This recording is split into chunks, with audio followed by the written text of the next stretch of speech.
Today, we are diving deep into that feeling, that constant, draining sense of exhaustion that so many of us know all too well. We're going to talk about how to get from burnout to balance by breaking a pattern you might not even realize you're in, the rescue cycle. So let's just jump right in. Does this question, does it hit home for you? That feeling that you're just constantly giving, constantly pouring out for others, until you look down and realize there's literally nothing left for yourself? If you're nodding along, you are absolutely in the right place, because we're about to talk about what's really going on here. And this, right here, is the biggest idea we're going to tackle. For so long, we've blamed ourselves, right? Thinking we're lazy or we've lost our motivation when we just hit a wall. But what if it's not that at all? What if burnout is actually about your emotional energy, like a slow leak in your system that has nothing to do with your willpower?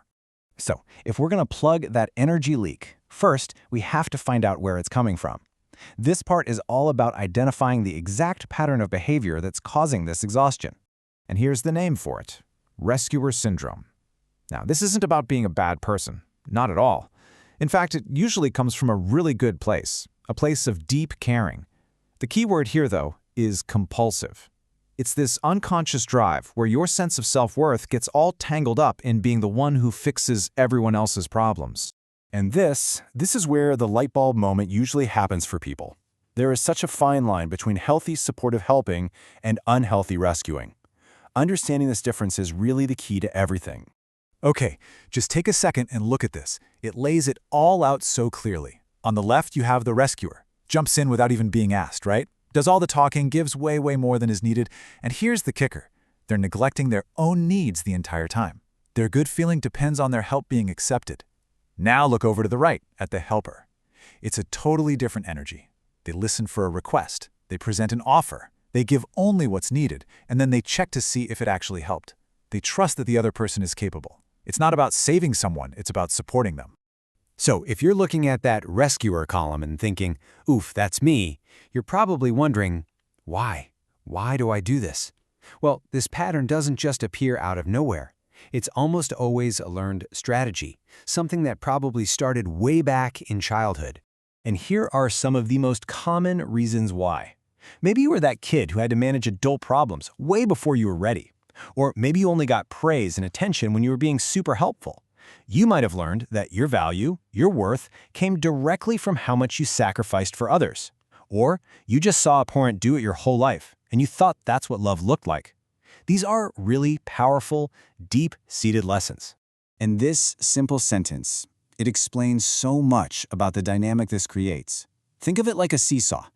If one person is always doing more, planning more, fixing more, worrying more, that's overfunctioning. Well, to keep things balanced, someone else on that seesaw has to do less. They learn to underfunction. So the rescuer, without even meaning to, is often teaching the people they love to be a little bit helpless. Okay, so we figured out the problem, we've looked at where it might come from, and we see the kind of relationships it creates. Now for the really good stuff. How do we actually change it? This is your practical toolkit for getting your energy back. Here they are, just 4 key steps we're going to walk through. And these aren't about some massive, overwhelming life change. They're small, everyday shifts that, bit by bit, retrain your brain and your body. So let's break them down. All right, step 1 is a total game changer. So often, rescuers feel like they have to write a whole essay explaining why they can't do something. The goal here is to stop explaining and justifying, and instead just offer simple, clear boundaries.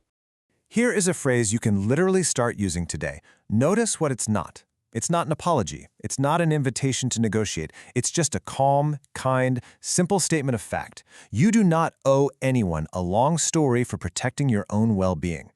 And here's another one. It's firm, but it's not mean.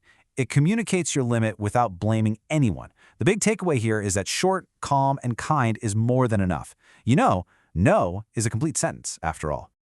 Okay, our second tool is all about awareness. You have to start noticing this stuff in real time. These aren't just thoughts. They're automatic habits that live in your body, so you have to catch them in the act. This is the question you need to keep in your back pocket. The next time you feel that pull, that urge to jump in and fix something for someone, just stop. Take a breath and ask yourself this question. Is this really mine to carry? Am I just doing this to avoid a difficult conversation? Every single time you notice, You create a little bit of space to make a different choice. And that idea of creating space brings us right to step 3. When we're in these old patterns, our reactions are lightning fast. The goal is to deliberately slow that process down. Create a pause between when someone asks for something and when you answer. And this phrase, oh, this is your secret weapon. Seriously, all it does is buy you time. But in that time, something magical happens. Your nervous system gets a chance to calm down. You get to step out of that knee-jerk automatic yes and into a space where you can make a real choice. A choice based on what you actually can and want to do, not just what you feel like you should do. So as you start practicing these things, what are we even aiming for? What does a healthy, balanced relationship actually look and, more importantly, feel like? Let's paint that picture. At the end of the day, this is the goal. We're trying to shift the very foundation of our relationships. We're moving away from a dynamic of rescue and dependency and toward a partnership between two whole, independent people who respect and support each other. And here's what that feels like. It feels calm, not chaotic. It feels consistent, not like you're on a roller coaster. It feels respectful, balanced. You feel emotionally safe. And this last one is huge. It is not exhausting. If your relationships consistently leave you feeling completely drained, that is a massive red flag that this rescuer pattern might be running the show. So we'll leave you with this question, because knowing all this is great, but it's the small, daily actions that really change things. It doesn't have to be some huge, dramatic gesture. Just what is one small boundary you can set to get a little bit of your energy back today? Maybe it's just saying, I'll think about it.